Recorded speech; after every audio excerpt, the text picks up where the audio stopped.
Assalamualaikum warahmatullahi wabarakatuh. Kami merupakan pelajar pengajian kejuruteraan elektrik kuasa akan membentangkan tajuk pembentangan kami iaitu Teknologi Persenjataan dan Ketenteraan dalam Islam. Ahli kumpulan kami terbahagi kepada 4 iaitu saya, Muhammad Alif Najmi bin Muhammad Firdaus, Luman Hakim bin Ahmad Ramdan, Mio Muhammad Syakir bin Syafi'i dan juga Muhammad Airul Danish bin Muhammad Syarul Shima. Pengenalan. Kami telah sebulat suara memilih untuk membuat kajian berkenaan tajuk ini untuk mendalami sejarah teknologi persenjataan yang wujud dan telah digunakan pada zaman kegemilangan kerajaan Islam seperti zaman Rasulullah SAW, zaman Khulafa Ar-Rasyidin, zaman Uthmaniyah, zaman Banu Marin dan zaman Al-Ayyubi. Ini adalah bertujuan untuk melihat bagaimana umat Islam pada zaman dahulu berupaya untuk menghasilkan senjata yang sungguh hebat dan ampuh, walaupun tidak mempunyai akses terhadap teknologi seperti yang kita ada pada hari ini. Kajian ini juga boleh menyedarkan orang awam bahawa faktor teknologi bukanlah suatu halangan untuk mencapai kejayaan, sekaligus membuktikan bahawa dengan usaha dan berkat rahmat limpah kurniaannya, segala cabaran yang kita hadapi pasti dapat diatasi. Seterusnya, objektif kajian. Jadi kajian ini bertujuan untuk memahami sejarah sains dan teknologi ketenteraan di dalam Al-Quran. Kajian ini juga dijalankan untuk mengetahui teknologi persenjataan yang digunakan dalam sejarah Islam. Akhir sekali, kajian ini juga telah dijalankan untuk memahami isu semasa berkaitan konflik Israel-Palestin dari sudut persenjataan. Assalamualaikum warahmatullahi wabarakatuh. Nama saya Luman Hakim bin Ahmad Ramdan. Sejarah ketenteraan Islam di dalam Al-Quran. Masyarakat Barat sering beranggapan bahawa Islam disebarkan secara paksa. Ajaran Islam seperti yang dicontohkan oleh junjungan besar Nabi Muhammad SAW berfungsi sebagai pembawa dan penyebar risalah ini. Begitu juga tentera mewakili komponen yang diperlukan bagi mana-mana negara, menyediakan pasukan yang teratur dan berkemampuan untuk menangani pelbagai cabaran, terutamanya semasa konflik. Implikasi yang mendalam muncul daripada potongan ayat suci Al-Quran. Maksudnya, dan katakanlah, wahai Muhammad, beramallah kamu akan segala yang diperintahkan. Maka Allah dan Rasulnya serta orang-orang yang beriman akan melihat apa yang kamu kerjakan. Dan kamu akan dikembalikan kepada Allah yang mengetahui perkara-perkara yang gaib dan yang nyata. Kemudian ia menerangkan kepada kamu apa yang kamu telah kerjakan. Surah At-Taubah ayat 105. Tentera memegang kedudukan bangsawan besar dalam negara Islam.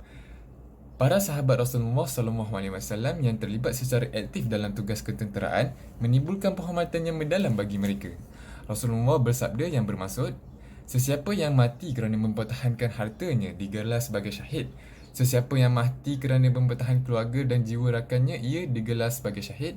Dan sesiapa yang mati kerana mempertahankan agamanya, maka akan digelar sebagai syahid. Hadis riwayat Abu Daud. Teknologi persenjataan dalam Islam telah mula dibangunkan sejak zaman Rasulullah SAW lagi. Ini dapat dilihat dari penghasilan senjata manjanik dan pedang Damaskus.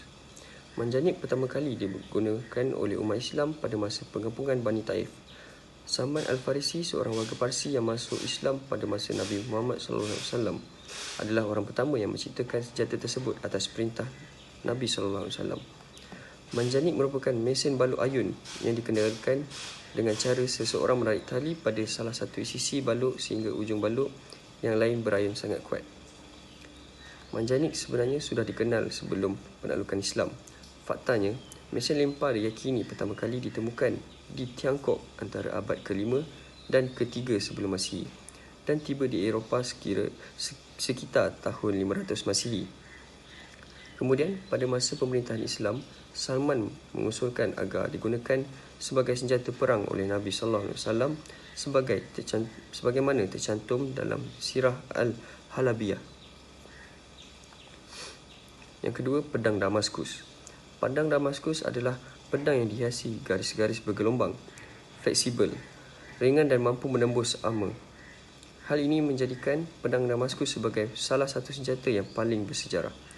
Pedang ini diproduksi di Damaskus pada abad ke-12 Masihi. Upaya Eropah dilakukan untuk menciptakan alat serupa, namun sehingga saat ini belum dapat sepenuhnya menirunya. Bahkan dengan teknologi metalurgi Eropah, mereka masih belum bisa mencipta senjata setajam pedang Damaskus. Sejarah pembangunan teknologi persenjataan dalam sejarah ketenteraan kerajaan Banu Marin di Al-Maghribi. Ketenteraan darat Banu Marin. Tentera darat Banu Marin bermula sebelum penubuhan kerajaan Banu Marin sendiri. Ini dapat dilihat daripada penyertaan Banu Marin dalam Perang Al-Arakos pada tahun 1195 Masihi. Banu Marin ialah tentera sukarela kerajaan Al-Murabitun yang berperang melawan tentera Kristian Al-Andalus. Banu Marin terlibat dalam peperangan kerana keinginan mereka untuk menyertai jihad secara langsung merupakan salah satu tuntutan agama. Bagi kerajaan Al-Murabitun, kemasukan Banu Marin ke dalam angkatan tenteranya memberi impak yang positif kerana pihak Al-Murabitun boleh menggunakan kemahiran dan ketangkasan Banu Marin khususnya menunggang kuda untuk mengukuhkan barisan tenteranya. Namun, Banu Marin ini membentuk kerajaan sendiri menentang kerajaan Al-Muwahhidun yang berpusat di Marrakesh. Kelemahan kerajaan Muwahhidun terutamanya kekalahannya dalam perang Las Navas de Tolosa pada tahun 1212 Masihi telah dieksploitasi oleh Banu Marin. Banu Marin yang mempunyai organisasi politik dan sosial dan kemahiran perang memutuskan untuk memaksa kerajaan Muwahhidun menyerah. Penawanan Fas pada 646 Hijrah atau 1248 Masihi dan kejatuhan kerajaan Muwahhidun pada 1269 Masihi membuka jalan kepada Banu Marin untuk menubuhkan kerajaannya sendiri di samping berusaha untuk meningkatkan kekuatan tentera. Dalam sejarah kerajaan Banu Marin, kerajaan Banu Marin menumpukan dan mengembangkan aspek ketenteraan terutamanya untuk 3 tujuan iaitu mengukuhkan status politik seluruh wilayah Al-Maghrib, bersaing dan meluaskan pengaruh, dan jihad Al-Andalus. Secara keseluruhannya, kerajaan Banu Marin menghadapi ketiga-tiga cabaran semasa kewujudannya. Ketiga-tiga cabaran ini jika tidak ditangani dengan baik akan menjejaskan kestabilan dan status Banu Marin di wilayah Al-Maghrib. Bagi menyahut cabaran tersebut, kerajaan Banu Marin amat menitik beratkan aspek ketenteraan yang dilihat sebagai satu bentuk tindakan yang berkesan untuk menangani cabaran yang timbul. Seterusnya, teknologi persenjataan tentera darat Banu Marin. Senjata merupakan aspek penting dalam sistem ketenteraan Banu Marin. Senjata yang wujud pada masa itu digunakan untuk menyerang dan menangkis serangan musuh. Secara umumnya, senjata zaman Marini boleh dibahagikan kepada dua kategori iaitu senjata ringan dan senjata berat. Senjata kecil sering digunakan dalam pertempuran jarak dekat iaitu menghadapi musuh secara langsung. Sementara itu, senjata berat digunakan untuk serang jarak jauh, seperti yang bertujuan untuk memusnahkan bandar dan kubu musuh. Antara senjata yang dihasilkan dan digunakan oleh tentera Banu Marin ialah pedang, mata anak panah, manjanik, senjata api dan lembing. Manjanik adalah senjata berat yang kini berfungsi sebagai pelancar roket. Manjanik telah digunakan sejak zaman awal Islam dan juga telah dilihat perubahan dalam suatu seni bina dari semasa ke semasa. Secara umumnya, manjanik digunakan dalam pertempuran untuk mempertahankan bandar daripada serangan dan musnahkan pertahanan musuh. Dalam sejarah ketenteraan Islam, manjanik digunakan pada awal Islam terutamanya ketika berlakunya futuhat. Sebagai contoh, tentera Islam menggunakan manjanik ketika memerangi Parsi dan perang Al-Madain. Selain itu, manjanik digunakan oleh tentera Umawi yang dipimpin oleh Al-Hajjaj ibni Yusuf Al-Thaqafi untuk membedil kawasan Kaabah yang menjadi markas pertahanan Abdul Allah bin Ibni Al-Zubair pada 73 Hijrah bersamaan dengan 692 Masihi. Lazimnya, serangan manjanik dilancarkan sebagai pembukaan kepada pertempuran besar yang melibatkan kaedah pengepungan dan pertahanan di belakang kubu. Sejarah ringkas Sultan Salah al-Din al-Ayyubi. Salah al-Din al-Ayyubi ialah anak kepada al-Ayyubi, seorang ahli keluarga Urwan 1999. Keluarganya menikmati penghormatan dan status tinggi dalam masyarakat Kurdish. Keluarga ini berjaya memerintah Mesir dan Syam dan lebih dikenali dari segi sejarah sebagai kerajaan Bani Ayyub atau dalam bahasa Inggeris sebagai The Ayyubish. Persenjataan dalam sejarah ketenteraan Islam era Ayyubi. Busur. Busur itu juga merupakan senjata popular tentera Ayyubi dan Islam, tetapi tidak setiap askar mempunyai senjata ini.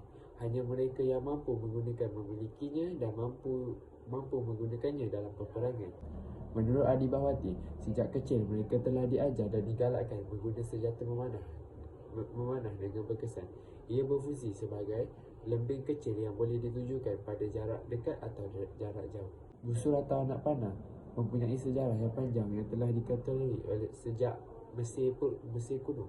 Senjata ini mempunyai jarak lebih daripada 500 meter dan boleh menembusi baju besi pada jarak 150 meter. Ia adalah senjata yang paling berkesan dan setanda dengan senjata api pada masa kini. Belatan atau penukul. Senjata penukul ini sering digunakan untuk membunuh musuh. Ia diperbuat daripada bahan berat sama ada kayu berat atau besi padu. Ia sering digunakan dalam pasukan berkuda. Senjata ini sangat berkesan apabila digunakan oleh pasukan berkuda kerana ia menggabungkan elemen kelajuan dan berat, dan ia akan menciptakan momentum yang boleh mencederakan atau membunuh musuh. Belatan ini selalunya diserang di kepala musuh. Walaupun tentera musuh dilindungi dengan topi keredah, serangan baton ini akan menyebabkan kecederaan dalaman yang serius. Seterusnya kita akan melihat kepada teknologi ketenteraan, persenjataan dan strategi Brigade Al-Qassam di Palestin. Sebelum itu, sedikit sebanyak pengenalan mengenai Brigade Al-Qassam. Jadi Brigade Al-Qassam telah diasaskan oleh Saleh Shahadeh pada tahun 1984 dan telah ditubuhkan secara rasmi sebagai sayap kanan tentera Hamas pada tahun 1987 bagi mempertahankan Palestin dari serangan tentera Israel. Seterusnya kita akan melihat strategi yang digunakan pakai oleh Brigade Al-Qassam di Palestin. Strategi yang banyak digunakan oleh Brigade Al-Qassam adalah penggunaan jerangkap samar dan terowong bawah tanah. Brigade Al-Qassam juga telah mewujudkan skuad amfibia yang memasuki kawasan Israel melalui jalan air dan melakukan serangan darat secara berhadapan. Seterusnya kita akan melihat kepada teknologi persenjataan Brigade Al-Qassam di Palestin. Brigade Al-Qassam menggunakan beberapa senjata yang canggih dalam perjuangan mereka menentang tentera Israel.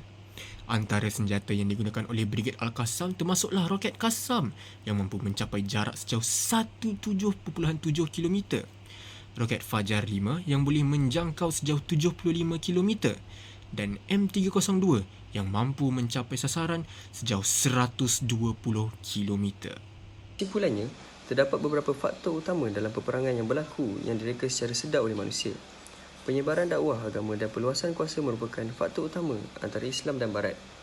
Walau bagaimanapun, semua kejayaan dan kegagalan dalam peperangan adalah terutamanya disebabkan oleh faktor dalaman yang tidak diiktiraf di pihak sendiri. Namun, Islam mesti mendapatkan kembali kegemilangan yang hilang di tangan Barat. Ini kerana Allah berjanji akan sentiasa bekerjasama dalam menegakkan ajaran Islam. Sepanjang sejarah Islam, masyarakat Islam klasik mula mengenali hal-hal ketenteraan Islam apabila negara Islam pertama Madinah ditubuhkan. Penyelidikan ketenteraan mengenai fiqh siasah agak jarang berlaku. Ramai pengkaji menganggap ketenteraan sebagai bidang pengajian dari sudut jihad. Penyelidik tentera biasanya menjalankan analisis taksonomi dan konseptual apabila mempelajari bidang ketenteraan. Aspek ini perlu diambil kira kajian ketenteraan dari segi sifat ketenteraan, bentuk hubungan ketenteraan dan awam dan aspek sejarah ketenteraan.